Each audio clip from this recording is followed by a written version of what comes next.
자, 이제 297페이지에 미공시 권리관계 조사 부분에 대해서 보도록 하죠.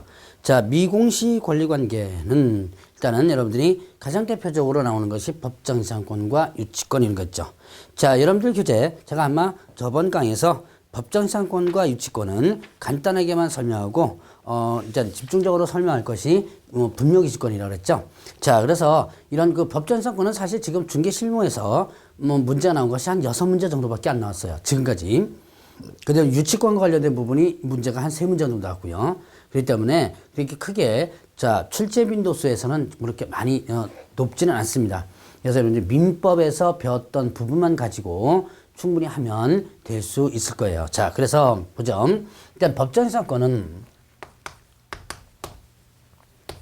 지상권은 이거는 뭐 때문에 만든 거예요? 이거는 건물 소유자를 보호하기 위해서죠. 건물과 토지 소유자가 동일인 소유에 속해 있는 상태에서 이때 원시적으로 동일 필요는 없다 그랬죠. 자, 토지 소유자와 건물 소유자가 달라졌을 때 토지 소유자와 건물 소유자가 달라졌습니다. 자, 같은 소유자였다가 갑자기 이렇게 달라진 거예요. 자, 그런데 이 달라졌을 때 토지 소유자가 야, 건물 소유자 보고 너 건물 헐어라. 그러면 어떻게 돼요? 이 건물은 졸지에 이거 헐어야 되는 그 상황이 발생되죠. 그때 이 건물 소유자보에서 여기에 지상권을 설정한 것으로 본다. 건물을 헐지 않아도 되는 상황이 나타나는 거예요. 그래서 이거는 법정지상권은 건물 소유자를 보호하기 위한 부분인데, 자, 이때 자, 이런 법정지상권은요 크게 5가지가 있었죠. 자, 그럼 민법에서 배웠던 거 간단하게 한번 보세요. 자, 저당물 경매에 의한 법정지상권이 있었고요. 관습상의 법정지상권. 사실 시험 문제가 많이 나오는 것이 저당물 경매 법정지상권과 그다음에 관습상의 법정지상권 2개입니다. 자, 그리고 나면 그 외에도 자, 담보가 등기된 법정지상권이 있었습니다. 가담법에 의한 법정지상권이 있었죠. 그리고 또 전세권 설정에 의한 법정지상권이 있었고요. 그리고 자, 중개대상물과 관련된 임목에 관한 법정지상권 이렇게 있죠. 자, 그럼 이제 저당물 경매 법정지상권과 관습상의 법정지상권이 좀 시험 문제에 가끔 나오는데요. 자, 저당물 경매, 저당권 토지 소유자와 건물 소유자가 동일인 소유에 속해 있는 상태에서 이 토지에 저당권이 설정됩니다. 자, 이때 동일인 소유에 속해 있어야 되는 것이 문제입니다. 저당권이 설정돼요. 이때 저당권 설정된 상태에서 자, 이 저당권에 기해서 토지 소유자와 건물 소유자가 달라진다면 이때는 여기에 지상권이 성립되는 거죠. 자, 근데 이때 자, 이 나대지에 저당권을 설정하죠. 나대지에 저당권을 설정한 뒤에 건물이 올라갔다면 이거는 법정지상권 성립 안 되고요.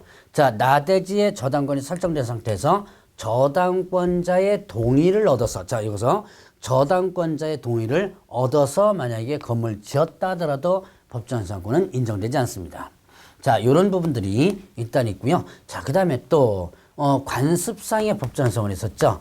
관습상의 법정지상권은 저당물 경매 법정지상권 이외에 일단은 자, 그 외 경매라든가 아니면 매매 등으로 인해서 자, 토지 소유자와 건물 소유자가 달라졌을 때 이 건물 소유자에게 지상권을 인정하는 거죠.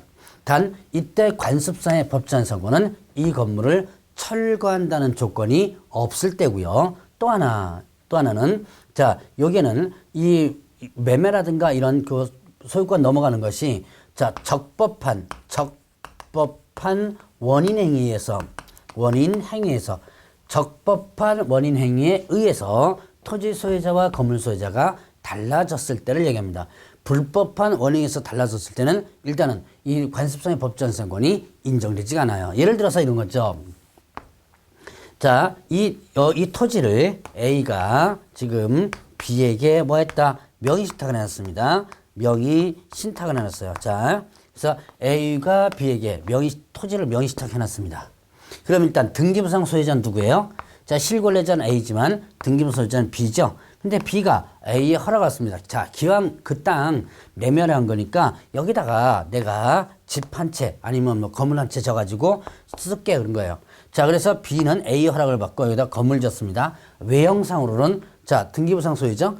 외형상으로는 토지 소유자와 건물 소유자가 같죠. 그 상태에서 이제 명의신탁이 밝혀져 가지고 무효가 돼서 토지 소유권이 도로 A한테 귀속됩니다. 그러면 토지 소유자, 건물 소유자가 달라지겠죠? 이때 B는 이 건물에 대한 지상권을 주장할 수 있느냐는 부분이죠. 이거는 적법한 원인 행위에서 토지 소유자가 달라진 게 아니기 때문에 지상권 주장할 수 없다는 얘기죠.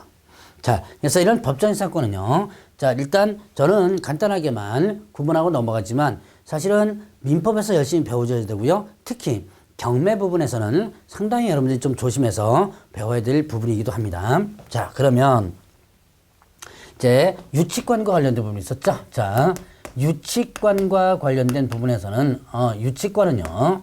자, 이거는 여러분들이 또 미공식 관리관계로서 경매 부분에서는 상당히 중요하죠. 자, 유치권은 누구에게나 대항할 수 있는 권리인데, 자, 이때는, 자, 일단 그 실무 쪽에서는요, 유치권이 성립되지 않는 것이 있습니다. 자, 일단 유치권이 성립되지 않는 거 뭐냐? 보증금 반환. 자, 보증금 반환과 관련해서 유치권 성립되지 않습니다. 자, 유치권이란 필요비 유익비와 관련된 부분이죠. 그래서 예를 들어서 임대차 관련해서 필요비 유익비나 아니면 공사대금과 관련된 유치권과 공사대금 반환과 관련된 유치권 행사할 수 있는 건데 보증금 반환에 대해서는 유치권 행사할 수 없다. 자, 그 다음에 권리금 있죠. 자, 권리금에 대해서 반환하는 거. 자, 이런 것들은 유치권 행사할 수 없는 거예요. 자, 그 다음에 또 이런 게 있습니다. 여러분들이 사실은 상가 임대차에서는 유치권이 거의 성립되지 않는 부분이 있는데요. 왜 상가 임대차가 유치권이 성립되지 않느냐? 근데 상가 임대차 계약서 쓸 때 어떤 거냐면 원상회복이라는 걸 쓰죠. 원상회복이라는 걸 씁니다. 자, 원상회복이라는 약정을 했다면 이때는 유치권이 성립되진 않아요. 자, 그래서 유치권 관련된 부분은 요 정도 여러분들이 한번 간단하게 성립을 하는 것을 보고 넘어가고요. 자, 그러면 이제 분묘기지권을 보죠. 자, 여러분들이 300페이지에 보면 분묘기지권이 나오는데 이 분묘기지권은 반드시 여러분들이 알아둬야 되고요. 매년 민법에서 나오지만 민법에서는 오히려 출제 빈도가 낮아요. 오히려 어디서 나오냐면 중개실무에서 출제가 잘 되고 있습니다. 자, 그러면 여러분이 분묘란 뭐예요? 분묘기지권 하는데, 자, 여러분들 교재는 분묘기지권에 대한 개념부터만 나왔을 거예요, 아마. 자, 그런데 일단 먼저 분묘기지권보다 분묘란 걸 먼저 보죠. 분묘란, 자, 땅 속에, 땅 밑에다가 시신, 유골, 유발 등을 매장하는 것, 매장하는 장소. 자, 시신, 유골, 유발 등을 매장하는 장소를 분묘라고 합니다. 자, 그러면 시신, 유골, 유발 등을 매장하는 장소를 분묘라고 하는데 만약에 시신, 유골, 유발 등이 없는 것이라면 분묘가 아니겠죠, 당연히. 자, 분묘에 대한 개념을 잘 보세요. 시신, 유골, 유발 등을 매장하는 장소를 분묘라고 하는데 그럼 자, 외형상 묘지와 같이 생겼지만 시신, 유골, 유발 등이 없다면 이때는 분묘 자체가 아니겠죠. 자, 그러면 당연히 그는 분묘기지권도 성립되지 않고요. 그러면 분묘기지권이란 민법에서는 이제 배웠지만 뭐 기본적 개념을 한번 보죠. 분묘기지권은 타인 소유 토지에, 자, 타인 소유 토지에 분묘를 설치합니다. 분묘를 설치해요. 그 다음에 그리고 나서 그것을 수호하고 어떻게 한다? 봉제사 하는 권리. 자, 타인 소유 토지에 분묘를 설치한 다음에 그것을 수호하고 봉제하는 권리. 자, 여기서 조심해야 할 거는 남의 땅입니다. 내 땅에다가 분묘 설치한 것에는 분묘 기지권이라는 자체가 안 나와요. 어차피 내 땅이니까. 내 땅에 대한 소유권에 대한 권리죠. 뭐 분묘 기지, 자, 내 땅에 대했다면 이건 소유권에 대한 개념이지 분묘 기지권에 대한 개념이 아니에요. 그런데, 자, 남의 땅에다가 분묘 설치합니다. 그리고 나서 수호하고 봉제사. 수호한다는 건 뭐예요? 자, 벌초도 하고 이런 거죠. 봉제사, 제사 지내는 거죠. 자, 이렇게 할 수 있는 권리. 남의 땅에다가 분묘 설치하고 이렇게 할 수 있는 권리를 뭐란다? 분묘 기지권이라고 그래요. 자, 그러면 이때 분묘 기지권에 성립 요건이 있습니다. 자, 분묘 기지권의 성립 요건은 크게 세 가지인데요. 일단 먼저 뭐냐면 타인 소유 토지에 허락을 받아가지고 분묘를 설치합니다. 자, 타인 소유 토지에 허락을 받아서 분묘 설치했어요. 그럼 네 땅에다가 나 분묘 좀 쓸게 그런 거죠. 허락받아서 분묘 설치했기 때문에 이때는 분묘지권이 일단은 성립이 됩니다. 자, 이거는 뭐 특별히 제가 많이 설명 안 드려도 되는데, 자, 또 하나, 자기 소유 토지에 분묘를 설치한 다음에, 분묘를 설치하죠? 설치한 다음에, 특별한 약정 없이, 뭐 했다? 약정 없이 양도했을 때. 자, 자기 소유 토지에 분묘를 설치합니다. 그 다음에 약정 없이 양도했다. 자, 내 땅에다가 분묘 설치하면 분묘기지권이 안 나온다 그랬죠? 왜냐? 이건 소유권의 개념이지, 분묘기지권에 대한 자체가 아니에요. 자, 그런데 내 땅에다가 분묘 설치했습니다. 그리고 약정 없이 양도했다. 약정 없이 양도했다는 건 뭐예요? 약정 없이 양도했다는 것은 일단은 분묘를 이장하겠다는 약정은 안 했죠? 분묘를 이장하겠다는 약정을 안 하고 그냥 양도한 거예요. 자, 그러면 이때 매수자 입장에서는 그 분묘가 있음에도 불구하고 너 이거 철거해라 소리를 안 하고 그냥 산 거죠? 그럼 분묘를 묵인한 거예요. 묵인한 거기 때문에 일단은 분묘기지권이 인정되는 겁니다. 자, 그런데 여기서 약정을 했다면, 자, 내가 분묘를 언제까지 이장하겠다, 약정을 했습니다. 그러면 어떻게 된다? 약정을 했다면 이때는 분묘기지권 자체가 약정하는 순간부터 분묘기지권 자체가 아예 소멸되게 되는 거예요. 자, 그래서 약정 없다면 일단 약정 없이 양도했다면 성립하고, 자, 그 다음에 또 타인 소유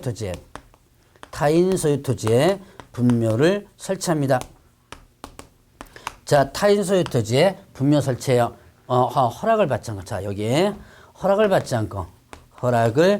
않고 분묘를 설치합니다. 분묘 설치한다. 그리고 나서 평온공연하게 20년간, 자, 20년간 뭐 했다면, 점유했다면 뭐 한다? 시효 취득된다. 이렇게 되죠. 자, 타인 소유 토지에 허락을 받지 않고 분묘 설치합니다. 허락을 받지 않고 분묘를 설치한 다음에, 그 다음에 몇 년간? 20년간 평온권액이 뭐였다? 취득했다. 점유했다 그러면 시효 취득된다. 자, 이거는 여러분들이 민법에서 시효 취득 부분에서 배웠을 겁니다. 그런데요, 이거는 이 시효 취득과 관련된 부분은 이 분묘기지권의 판례는 장사 등에 관한 법률 시행 이후에 설치된 분묘는 적용되지가 않습니다. 자, 장사 등에 관한 법률 시행 이후에는 장사 등에 관한 법률이 시행됩니다. 2001년도 1월 달부터 시행돼요. 2001년도 1월 달, 그러니까 약 한 16년 정도 지났습니다. 2001년도 1월 달부터 시행되는 장사 등에 관한 법률이 시행되고 나서는 이 판례가 적용되지 않아요. 즉, 이 판례는 장사 등에 관한 법률 시행 이전에 설치된 분묘에만 적용되고요. 장사 등에 관한 법률 시행 이후에 설치된 분묘는 장사법에 적용되기 때문에 이 판례가 적용되지 않는다. 자, 그럼 장사 등에 관한 법률에서는 조금 이따 살펴보겠지만 뭐라고 해야 되느냐? 타인 소유 토지에 허락을 받지 않고 분묘를 설치하면 그 권리를 주장할 수 없다. 아예 못을 박아놓게 됩니다.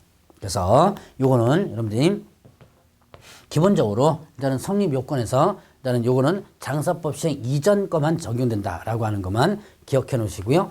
자, 그러면 이제 분묘기지권에 미치는 범위를 보죠. 여러분들 교재 보니까 이제 분묘기지권 인정되는 부분 있죠. 자, 분묘기지권 인정되는 부분 보면 먼저 보죠. 이제 교재 이제 301페이지에 있는 판례를 조금 설명을 드립니다. 자, 여러분들 301페이지에 이제 괄호 동그라미 3번이네요. 3번 부분을 보겠는데요. 자, 분묘기지권 인정되려면 외형상 객관적으로 인식할 수 있어야 되죠. 자, 인식할 수 있어주면 된다. 즉, 봉분이 이렇게 쓴다. 자, 이 봉분은요, 뭐냐? 바로 이거는 하나의 공시의 기능이 있어요. 여러분들 공시법에서 공시의 개념을 배우셨죠? 공시란 뭐예요? 공시란, 자, 내 권리, 내 거라는 것을 다른 사람에게 알리는 것을 뭐라 한다? 공시라고 그런다 그랬죠. 내 권리, 내 거라는 것을 다른 사람에게 알리는 것을 공시라고 한다. 그러면, 자, 이 분묘가 있다는 것을 일단 알려야지만 되죠? 바로 이게 뭐냐면, 봉분이 있어야 돼요. 자, 봉분이 없는 평장이나 암장은 일단은 분묘기지권이 인정되지가 않습니다. 자, 평장이라 한다면 평평하게 한 걸 평장이죠. 암장이 뭐예요? 이건 자, 암장. 여러분들이 뉴스에서 많이 듣는 암매장을 얘기합니다. 자, 그래서 이런 것들은 분묘기지권 인정되지 않는다. 자, 일단 뭐가 있어야 된다? 봉분이 있어야지만 된다. 다만 이런 경우가 있어요. 자, 분묘에 대한 기본 개념에서 제가 설명드렸을 거예요. 이 밑에 뭐가 안장되어 있어야 된다? 시신, 유골, 유발 등이 내장된 장소를 분묘라 그랬죠? 그럼 시신, 유골, 유발 등은 안장되어 있는데, 자, 봉분이 일시적으로 멸실돼 버렸습니다. 장마 때문에 멸실됐다면, 자, 이거는 일단 분묘기지권 인정되느냐 하는 문제예요. 봉분이 없음에도 불구하고 시신은 안정되어 있죠? 그러면 이거는 분묘기지권은 그대로 인정된다. 금방 복구할 수 있는 것이라면 인정된다 합니다. 자, 그러면 이제 분묘기지권이 미치는 범위는, 자, 분묘기지권이 미치는 범위가 있습니다. 미치는 범위는, 자, 조건이 있어요. 수호봉제사, 수호하고 그 다음에 봉제사하는 범위 내에서 주위 공지까지 미친다라는 판례가 있어요. 자, 분묘기지권이 미치는 범위는 수호봉제사의 범위 내에서 뭐까지 미친다? 주위의 공지까지 미친다. 자, 그러면 이어 도대체 어떻게 된 거냐? 자, 일단 수호봉제사는 이 자체 요 조건을 일단 해줘야 돼요. 자, 여기에 보면 앞에 분묘에 보면 뭐가 있어요? 석축이 있죠. 석축이 있고요. 그 다음에 분묘 맨 뒤에 보면 반달 원형으로 된 둔덕이라는 게 있어요. 이걸 일단 사성이라고 합니다. 자, 그럼 이제 이걸 보죠. 분묘기지권에 미치는 범위는 주위의 공지까지 미친다 그러는데, 이 존재 조건이 수호봉제사의 조건이냐 아니냐를 갖다가 따집니다. 자, 석축에까지 미친다는 판례 있습니다. 왜? 자, 여러분들이 이렇게 경사진들 보세요. 경사진대 대부분 묘지가 이렇게 평지에도 있지만 이렇게 경사진대 많죠. 그럼 경사진대는 어떻게 돼요? 석축이 있어야지만 분묘가 조성이 되고 유지가 되겠죠. 이때는 당연히 이 석축에까지 분묘기지권이 미친다 그럽니다. 근데 석축에까지 분묘기지권이 미치지 않는다는 판례가 있어요. 그럼 무슨 판례, 어떤 판례냐? 평지입니다. 그래서 굳이 석축을 조성하지 않아도 분묘를 설치할 수 있는데, 여러분들 혹시 이 강의 들으신 분들 시골 같은 데 외곽 쪽에 가보세요. 보면 자, 평지에 있습니다. 그런데 굳이 석축을 쌓지 않아도 뺑 둘러서 석축을 이만큼 이렇게 쌓아요. 쌓아놓고 그 위에다가 분묘를 조성하는 그런 묘지가 있을 거예요, 아마. 자, 그걸 얘기하는 거예요. 평지여서 굳이 석축을 조성하지 않아도 될 지역에다가 석축을 조성하고 분묘를 설치했다면 이때는 이 석축에까지 분묘기준이 미치지 않는다 그래요. 자, 그러면 자, 여기서 사성 있죠. 사성. 자, 여러분들이 그 묘지 정면에서 맨 뒤에 맨 꼭대기 부분 있죠. 반달 원형으로 된 둔덕이라고 그러죠. 반달 원형으로 된 요 둔덕 있습니다. 요 둔덕 여기까지 분명히 미치냐 안 미치냐. 자, 근데 이제 사성의 기능을 봐야 돼요. 사성, 요 모래성, 이게 둔덕 있죠? 요거는 어떤 기능이냐? 이런 경사진들은요, 비가 오거나 이럴 때 물이나 토사를 이쪽으로 유입되는 것을 막는 개념도 있죠. 사성이라는 게 그런 개념이 있습니다. 자, 그래서 이렇게 토사를 막는 기능이 있기 때문에, 자, 이럴 때는 분묘에 미쳐요. 그러나 평지에 사성이 있습니다. 그럼 이거는 이런 어떤 이 수호봉제사의 기능이 없기 때문에 분묘에 미치지 않는다라고 하는 거예요. 그래서 분묘기준이 미치냐 안 미치냐는 여러분들이 이렇게 수호봉제사의 기능이 있느냐 없느냐를 가지고 따진다는 거죠. 자, 그러면 이제 거기에 5번에 판례에 보면 존속기간 있죠? 존속기간은 특별한 약정이 없으면 수호하고 봉제사는 기간 동안이 존속기간입니다. 자, 다만 이것도 장사 등에 관한 법률 시행 이후에 설치된 분묘는 설치 기간에 대한 일단 제한이 있고요. 자, 치료지급. 일단은 여러분들이 시효 취득되죠? 시효 취득됐다면 치료 지급 의무는 없다라고 합니다. 자, 그 다음에 또 분묘기지권. 자, 분묘기지권이란 남의 땅에다가 분묘를 설치하고 그거에 따른 수호봉제사하는 기능이 있죠. 수호봉제사 권리만 갖고 있어요. 자, 이런 분묘의 기지권 미치는 범위에서 절개를 하고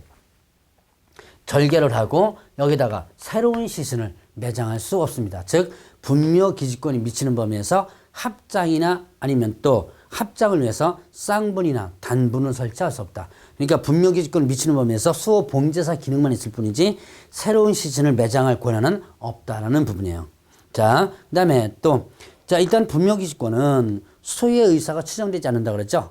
자, 일단 분묘기지권은 타인 소유 토지를 점유하고 수호하고 봉제사는 권리니까 이거는 자주점유다, 타주점유다. 이거는 타주점유해야 된다. 이런 민법에서 자주점유, 타주점유에서 배웠을 겁니다. 타주점유해야 된다. 그렇기 때문에 소유의 의사가 추정되지 않는다. 그런데 이런 게 있어요. 다음, 여기가 내 땅이라고 이만큼 내 땅을 샀습니다. 내 땅을 샀어요. 자, 내 땅을 샀는데 내 땅에 뭐를 설치했냐면 분묘를 일단 설치했습니다.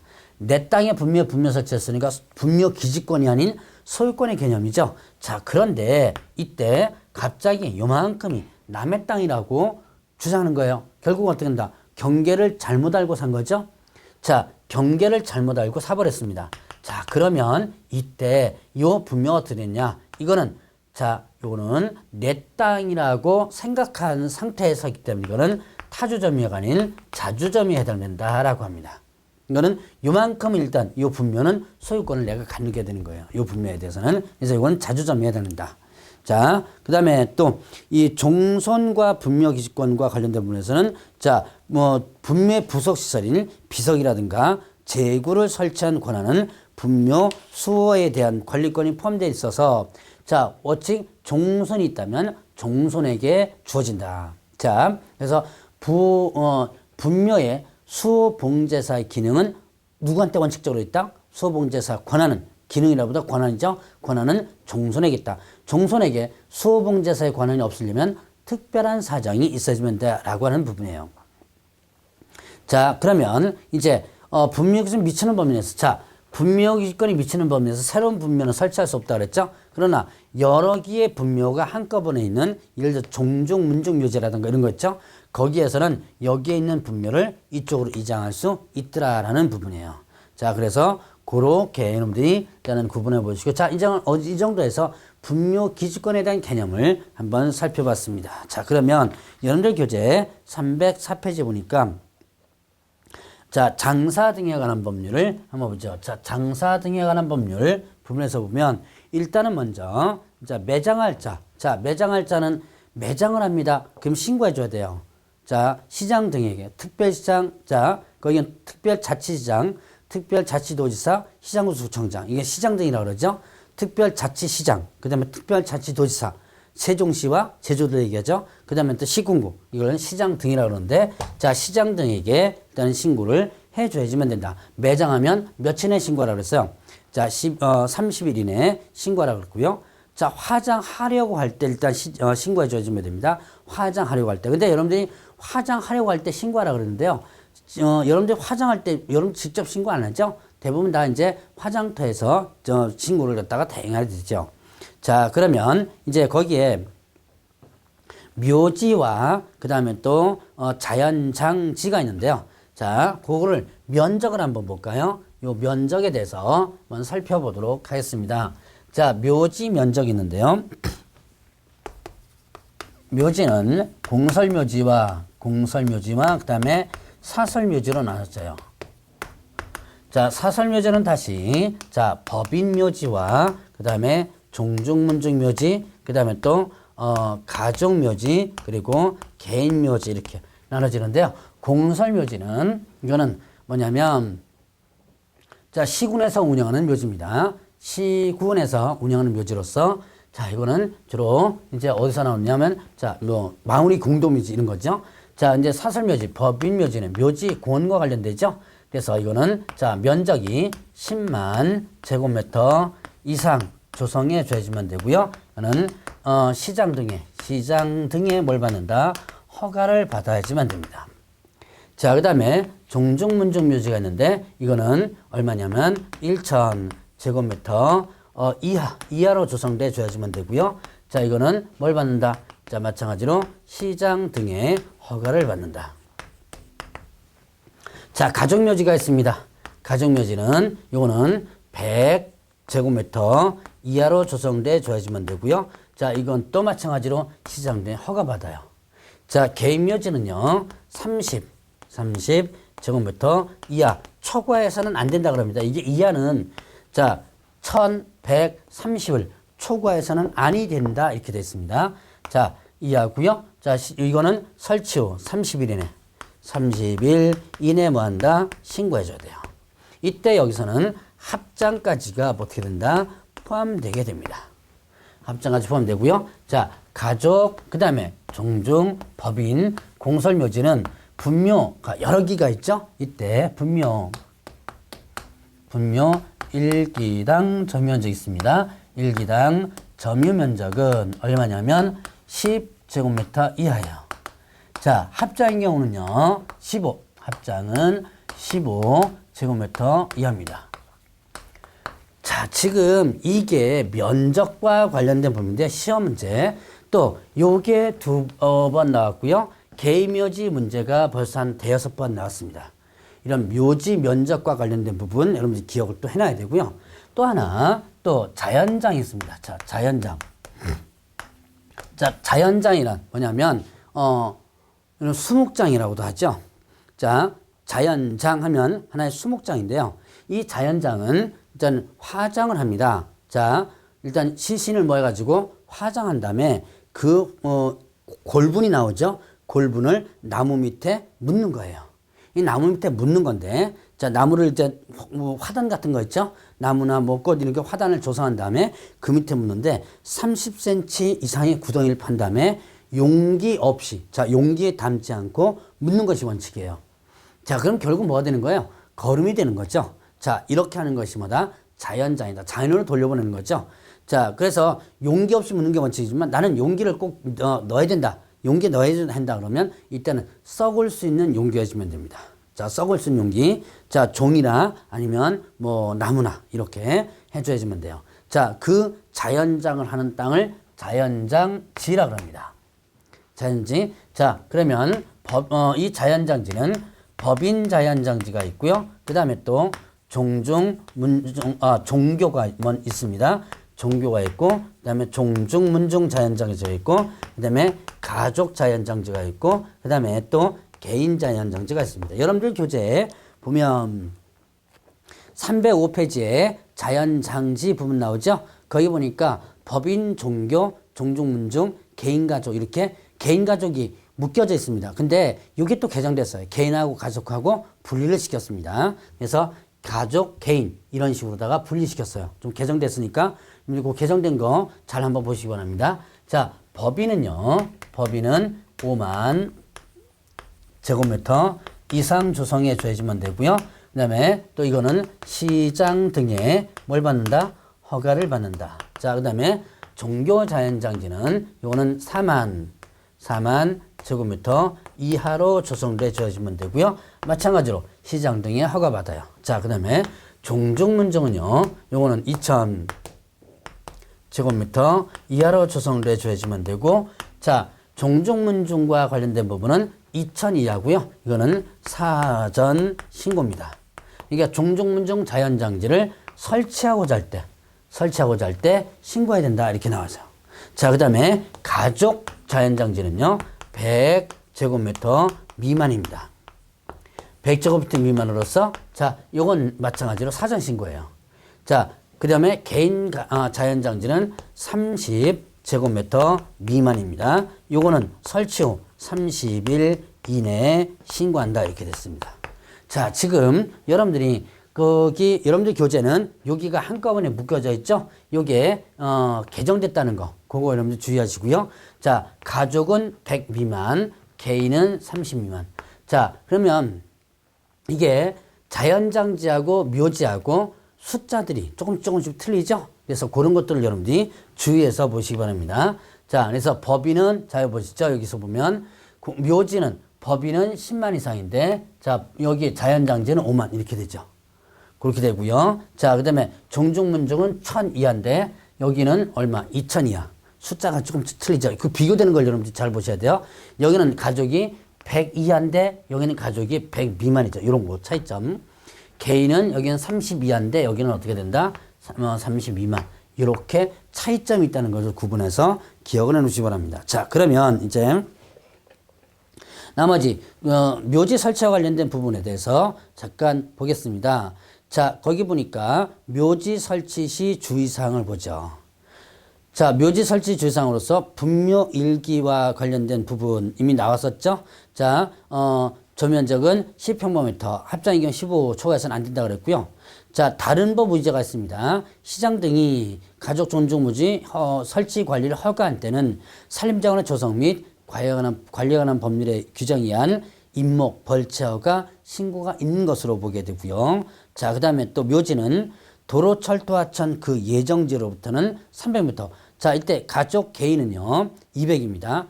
20호 이상의 인간 밀집 지역이라든가 학교, 공중수수료 집합한 시설 장소로부터는 500m. 이때 가족 개인은요, 300m예요.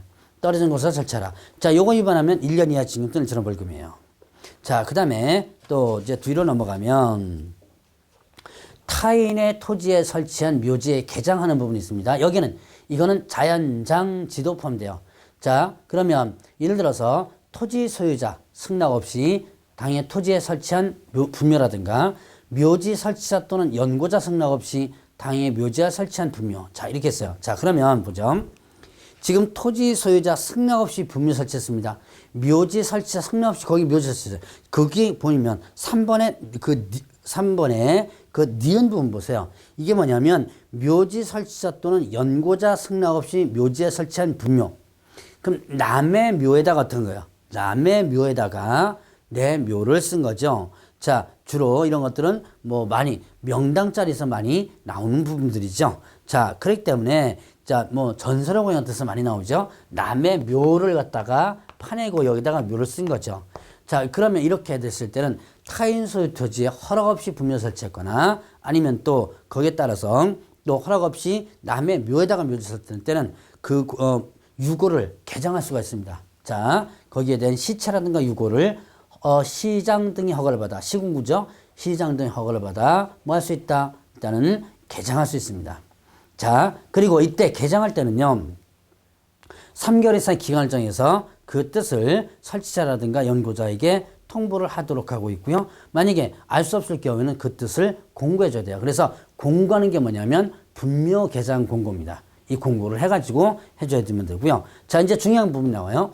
토지 소유자 승낙 없이 묘지 다른 토지 소유자 승낙 없이 남의 토지에다가 만약에 분묘를 설치했다. 이때 자연장도 적용됩니다. 자, 승낙 없이 분묘 설치했다면 이때는 그 권리를 주장할 수 없다. 자, 그 권리를 주장할 수 없다. 아예 어떻게 돼요? 못을 박아버린 거죠. 자, 뭐에 대한 못을 박아버린 거예요? 분묘 기지권의 발생을 완전히 어떻게 한다? 억제시킨 거예요. 그 못을 박아버린 거고. 자, 그 다음에 이제는 타인 소유 토지에 허락 없이 분묘 설치하면 이제는 분묘 기지권 성립이 안 되겠죠? 자, 그 다음에 설치 기간에 제한이 있습니다. 자, 분묘 설치 기간은 거기 교재 보니까 몇 년이냐면 자, 15년으로 되어 있죠. 이거 30년이에요. 자, 30년 오타났네요. 오타났네요. 자, 15년이 아니고 몇 년이다? 30년으로 고치시기 바랍니다. 자, 그래서 분묘 설치기간은 몇 년이다? 30년. 그리고 몇 회 연장 가능하다? 1회 한해서 30년간 연장 가능하다. 자, 다시 한번 보죠. 분묘 설치기간은 분묘의 설치 기간은 몇 년이다? 30년. 30년이고요. 그 다음에 또 1회 한해서 30년간 연장 가능하다.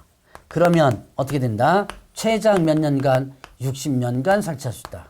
그래서 분묘 설치기간은 몇 년이다? 최장 60년이에요. 30년 설치하고 그 다음에 또 30년 연장 가능하고 최장 60년간 설치할 수 있고 그 설치기간이 끝난 뒤에는 일단은 어떻게 된다? 개장해가지고 화장하거나 납고를 해줘야지만 됩니다.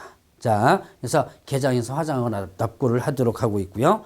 자, 그 기간이 끝나고 나서 몇 년 이내? 1년 이내 하도록 하고 있습니다. 자, 그 다음에 묘지의 사전매매 금지 규정이 있네요. 자, 묘지의 사전매매. 자, 지금은 그 묘지를 사용하기 위해서 미리 매매 양도 임대 사용 계약을 할 수 없도록 하고 있습니다. 만약에 묘지를 쓰기 위해서 미리 매매 양도 하다가 적발되면 1년 이하 징역 또는 1천만 원의 벌금인데요. 자, 다만 70세 이상인자를 위한, 자, 70세 이상인자를 위한 거, 그 다음에 또 6개월 이내에 사망이 예측된 자. 자, 이거는 뭐 진단서 첨부해야 됩니다. 그 다음에 또 부부의 합장. 자, 부부의 합장인데, 이미 남편이 예를 들어서 남편이 죽어가지고 이게 묻혀 있는데, 아, 이쪽으로 내가 다시 합장하겠다. 이렇게 되는 경우만 해당되는 거죠. 자, 그런 경우는 제외하고 나머지는 어떻게 된다? 나머지는 자, 매매라든지 사전 매매 이거를 금지한다는 부분이에요. 자, 이 분묘 기지권과 장사 등에 관한 법률은 같이 문제가 나오게 됩니다. 그러니까 여러분들 반드시 좀 기억을 해 놓으시고요. 자, 제가 여러분들 교재에 있는 거 2개 수정시켜 드렸습니다. 뭐냐면 가족 100 미만, 개인 30 미만. 요게 자연장제에서 좀 개정됐다는 거. 그다음에 또 분묘 설치기간에서 자, 공설묘 사설묘 설치기간은 몇 년이다? 30년이다. 자, 그런 것들 고쳐서 공부를 해 주시기 바랍니다.